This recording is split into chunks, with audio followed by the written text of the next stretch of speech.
Hello, Naomi Kent. Thank you for joining the Yeah But podcast. Hi, Mark. Thank you for having me. Let's jump right in. So, Naomi, tell me three things people need to know about you.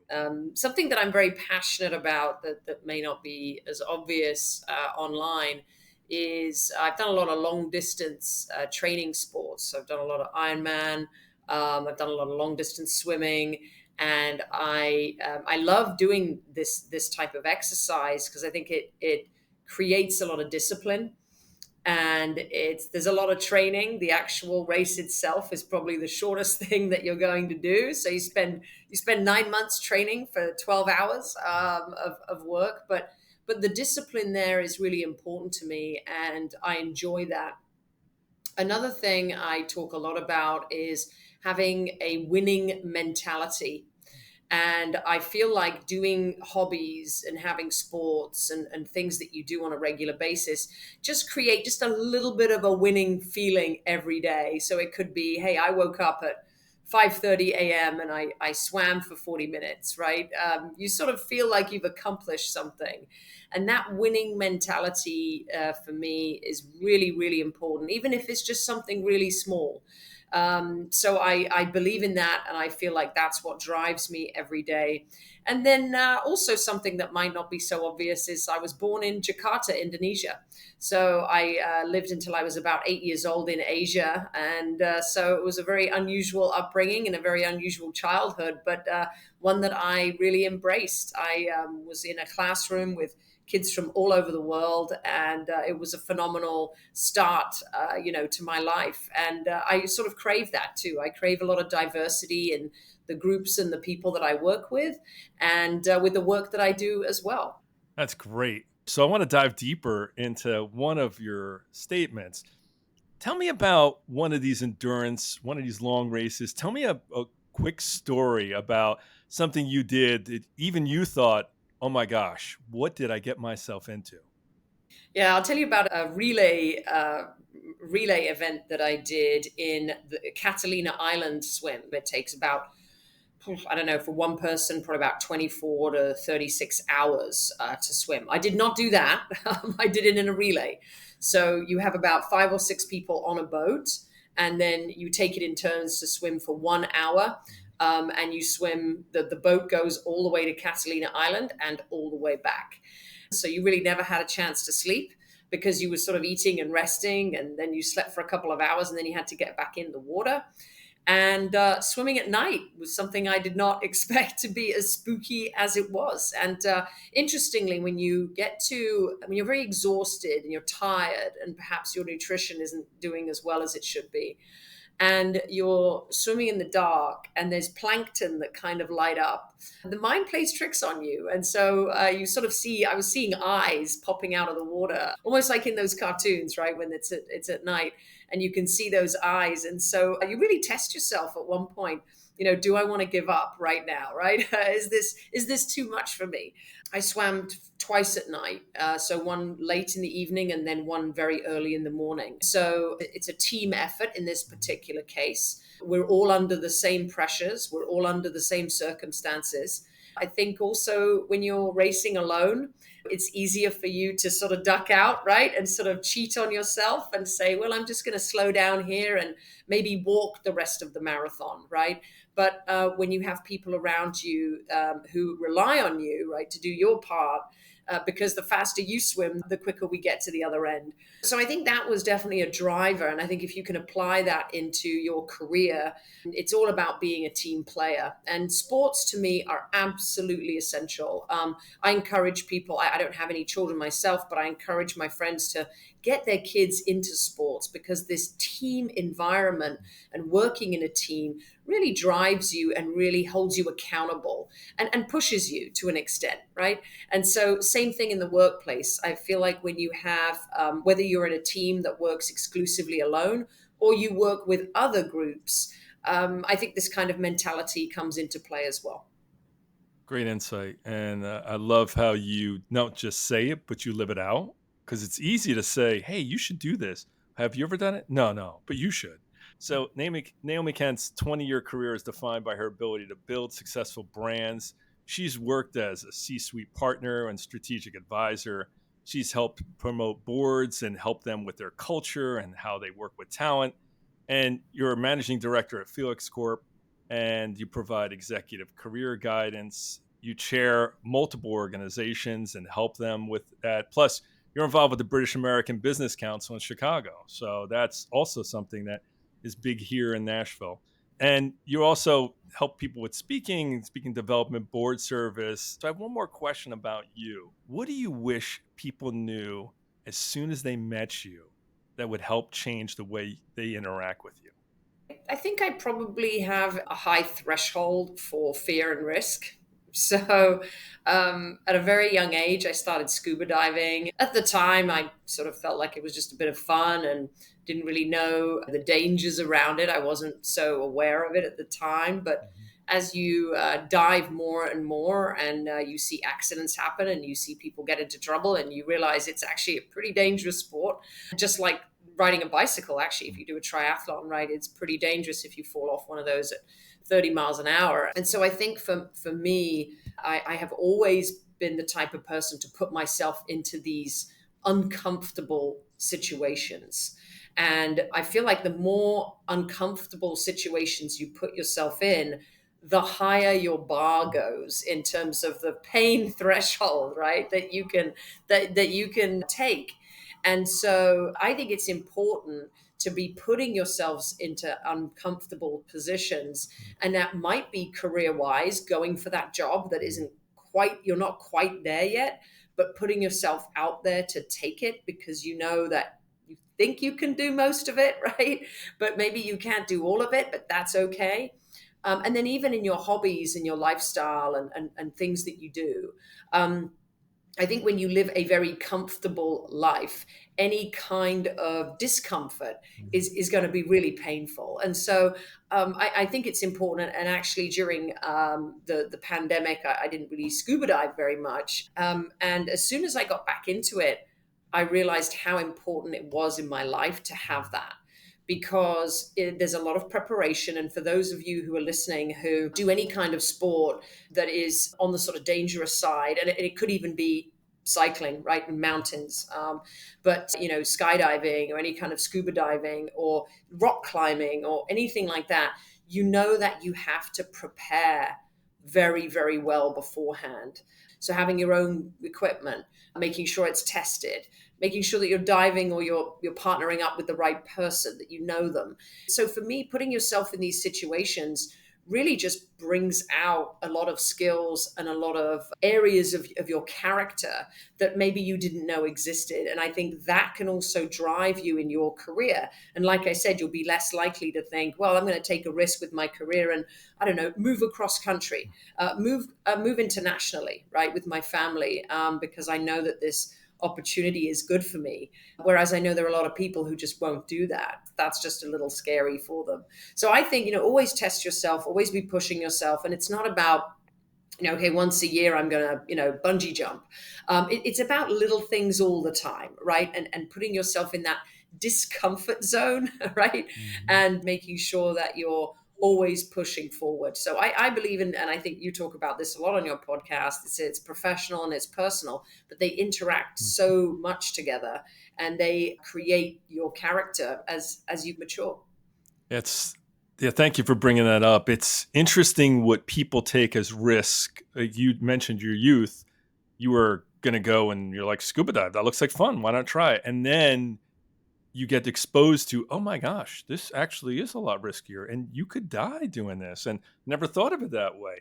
We talk about that in the book. That when people say it's risky, and I'm like, well, what happens if you don't do it and you're stuck here? So it's interesting how you integrate that and you make it all part to make sure that always be working on that. Yeah, and I think risk. If you don't take a risk, you're never going to know, right? And don't get me wrong, I've taken risks on all kinds of things, different investments that didn't work out, Mhm. jobs or careers that you sort of switch and go, okay, this didn't work out, let's move. Maybe you're in a location and you say, you know what, I like where I'm living, but it's not the best. Let me see if I can find a better place for me and my family. And so there are times when you kind of have to consider these things, and you have to make the right decision. I think the more you put yourself in a position, it becomes less scary. It just does, right? So let's talk about some of the yeah buts that you brought up. So one of your yeah buts is, yeah, but I'm not sure I can do it. So what particular moment and what was this around that you said, yeah, but I'm not sure I can do it? Mm. Yeah, so you mentioned it briefly before. I work closely with individuals who are starting a board career, so they're looking for corporate boards, and many of them come to me with this phrase, which is, I'm just not ready for it. It's not for me. I don't think I can do it. And what I tend to do is just by asking a few simple questions and understanding what they have done so far in order to try and achieve the goal, and then to see that actually their strategic plan isn't quite the right plan, and then figuring out what is the correct plan, then actually it doesn't look that scary. And so when a lot of people go into things, initially they go in with perhaps a mindset or a vision of something that might be incorrect. And then once they speak and once they understand what is actually involved, they realize that it's actually not that scary at all. And I'll give one example. In 2004, I'd been doing triathlons for many years, and Ironman is the longest triathlon that exists. Yeah. And I thought, well, there's no way I could ever do that. I mean, I consider myself fairly fit and healthy, but that seems like it's for, the sort of professionals, right? That's something elite athletes. And I went to a networking event in New York City. I was living in New York at the time, and it was a triathlon group, or it was something around bicycles or something. And I just ended up in a little group, and there was a woman there that said she had done 8 Ironman. And I was just blown away. This was a regular person. Okay. This was not, a famous elite athlete who was sponsored by TYR. This was someone who just had a regular job and loved doing long distance racing. And it sort of just hit me right there. And I said to her, I said, well, how is it that you've done Ironman? And she said, oh, anybody can do it. I said, oh, really? What do you mean? And she said, there's only one thing you need. And I said, what's that? She said, time. Mm. You just need time, because you need time to train, and you need time to get your nutrition in check, and you need time. Sure, you need dedication and all these other things, but actually the number one thing is time. So if you have time to do it, you can do it. And at that point, literally the next day, I signed up for Ironman, and I worked on my Ironman training. And then I did 2 back to back. So I haven't done 8. So I'm nowhere near what she was back then. I'm sure she's done more, but she just loved it. She loved it. Anyway, but my whole point is once you break something down, you realize it's actually pretty achievable. And if you research and you ask people and you ask for help, you'll actually realize something that seems really scary might actually not be. Wow, it's I love stories where a random person, seriously, just literally comes into your life and says one thing and it changes everything. Right? Like, you knew what Ironmen were, you knew what was going on, you knew how difficult they were, you knew what your reason for wanting to do it or not do it.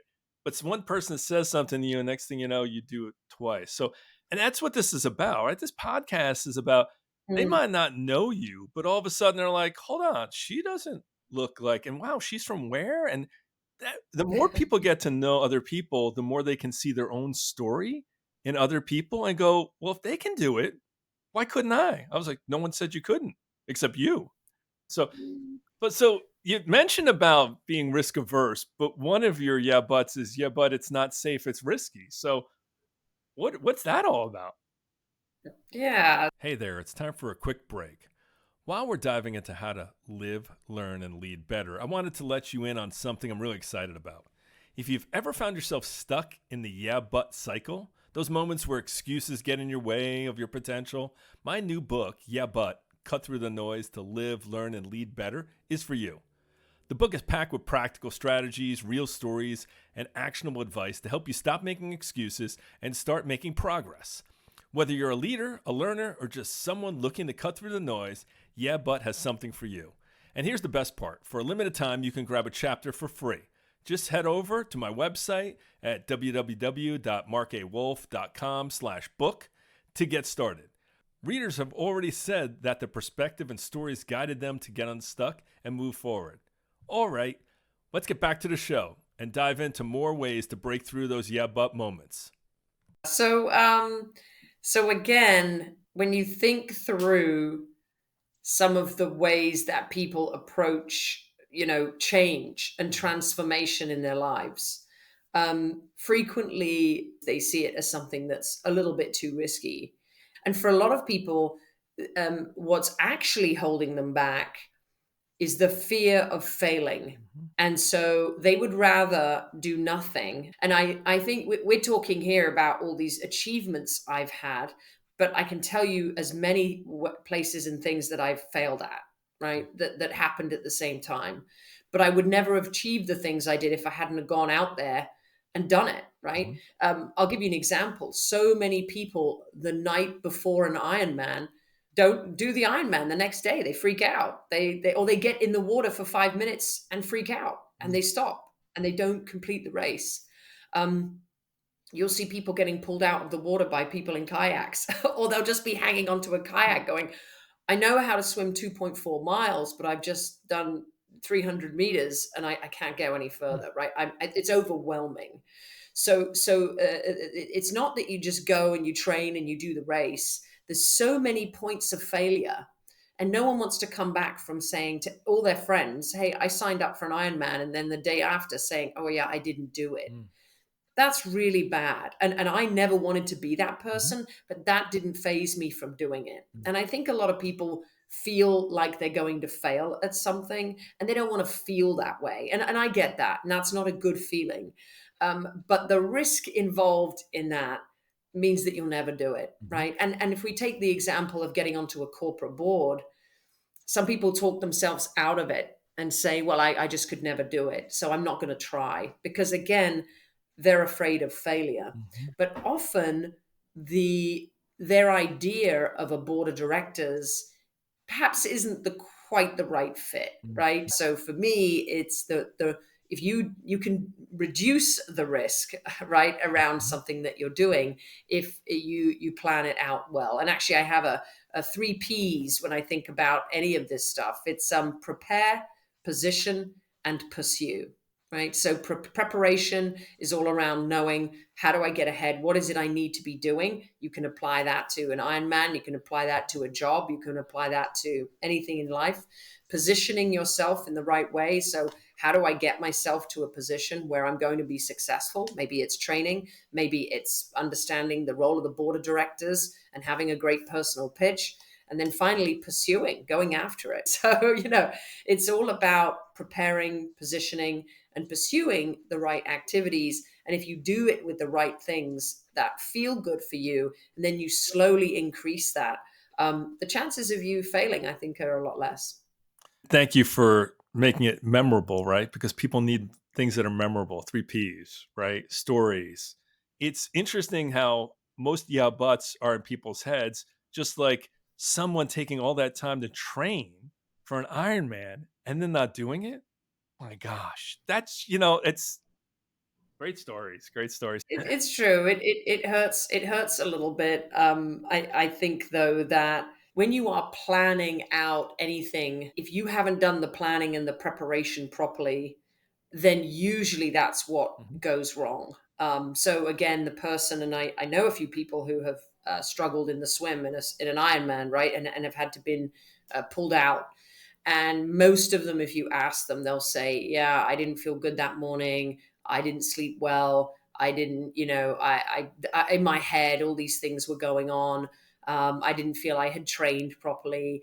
And so there's always something behind it. Mhm. I feel like that confidence has to come through. But, yeah, sometimes we do have to say we failed, and that's okay. Yet another yeah, but when it ties right into your three P's, it's what's the plan? So What advice do you Mm. give to somebody struggling that are real planners and they need everything accessed through a whole plan, but they can't get it because you can't plan everything?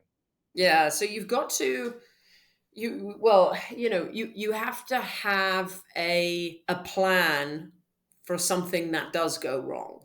I love talking about military training and all of these things, and military training is all about scenario planning, right? In business, we do it as well. On boards, it's done all the time. Strategic planning is done all the time. And it's not a case of, well, should we spend 5 million here or should we spend 5 million there? It's what is the impact, and short term, medium term, long term, and then looking at all the areas that would be impacted, and bringing in experts like a legal counsel to understand the legal requirements, a tax expert to understand the tax requirements if you're going to expand into this country or expand your product line. And so, um, the planning piece needs to be not just planning, but actually planning for the failure, and what is it that I'm going to do. If you're a company that's doing something for the first time, or you've got one or two competitors and they're just not doing something, try it out, see if it works. Maybe they failed at it, but maybe you can make it work, right? So there's plenty of things that you can do, and the planning part, I think, is around this sort of scenario planning, which will help you to think through. The other thing I would say, and as a scuba diver, you really do need to train a lot. Mhm, And I feel like the more years that I've been diving, the more I have seen. Right. mhm, So I've seen someone panic underwater. I've seen someone get caught up in a line. I've been caught up in a line and I've had to unwrap myself. And then I've looked around and my buddy is gone. And maybe there's 3 feet of visibility and I can't see where they are. mm, And so what do I do? Do I sit and panic? Do I just remain calm? Because nothing really is going wrong at this point. I mean, if I lose my buddy, it's not the end of the world, right? I can get myself back to the surface alone.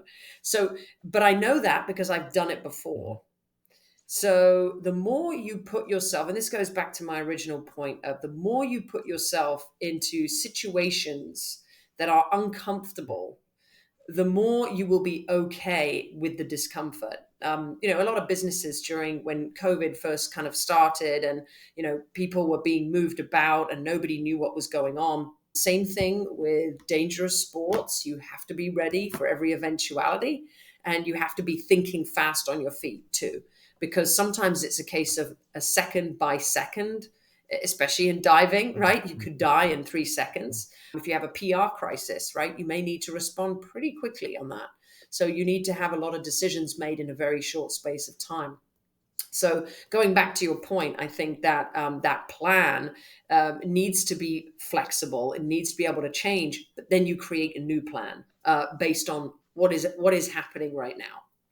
And, you talk about planning, and the military is a great example because a lot of people believe I have a plan, but they don't test the plan. I mean, my Hmm. biggest example of that is when people say they have a backup of their information or the data, and I was like, "Have you ever restored it?" Right? To get it, they're like, "Well, no, I just know it's backed up to the cloud." I was like, "Well, have you ever taken it?" They're like, "No." I was like, "Okay, you don't really have a plan. You have what you hope is aspirationally a plan." And that's what you're talking about. You can't plan for COVID, but what you can do is plan for things that are unplanned, which means if we don't know what to do, how do we react? What I'm continuing to hear from you is the more you push your tolerance, the more you expose yourself to more things than you possibly could have imagined if you just expose yourself to understanding and adapting a little bit more. Yeah, that's absolutely right, and everybody's idea of what is risky is totally different. You're right. We can't Mhm. always look to others for how it'll affect our lives because we uniquely process things differently. And we just spoke about where if I took 10 people and we put them on the same exact plan, we would get different results. Why? Because of the way they think, because of their desire, because of the outcome they want, because of the stage of life they're in. It's a Absolutely. beautiful thing to be able to know that you can't just say, apply this and it'll work. It's got to be internalized, personalized for that unique individual.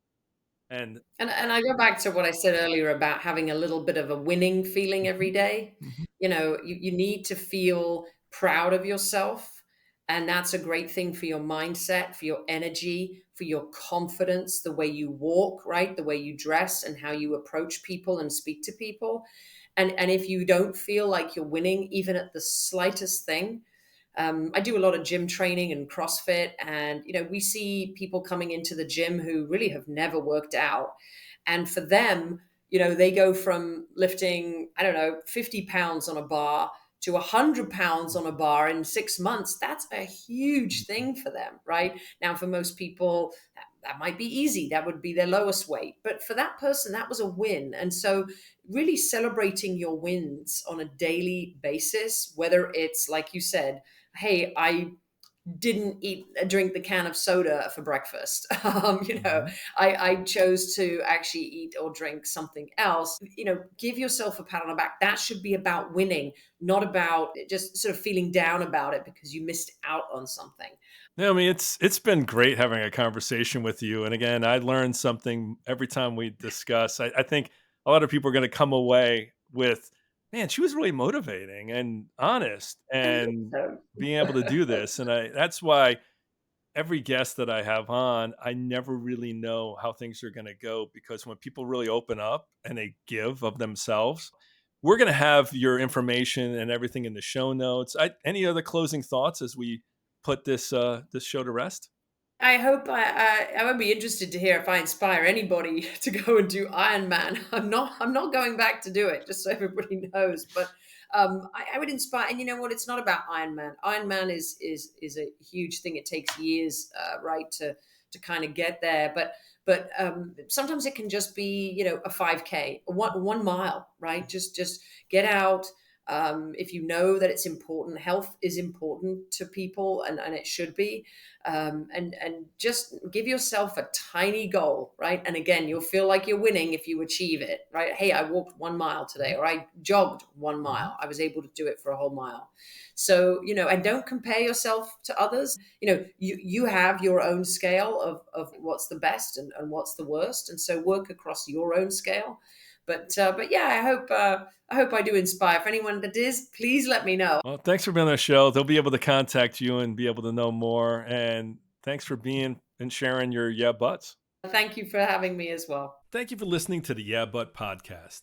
If today's episode provided valuable perspective on how to overcome the excuses that can hold you back, let us know in the comments. Remember, it's not about the yeah buts, it's about finding ways to live, learn, and lead better every day. If you enjoyed this episode, be sure to subscribe, leave a review, and share it with someone who could use a little kick to get past their yeah buts. And don't forget to follow us on Spotify or Apple Podcasts. And for even more tips, connect with me at markawolf.com/podcast or on LinkedIn. Until next time, keep challenging those excuses and keep moving forward.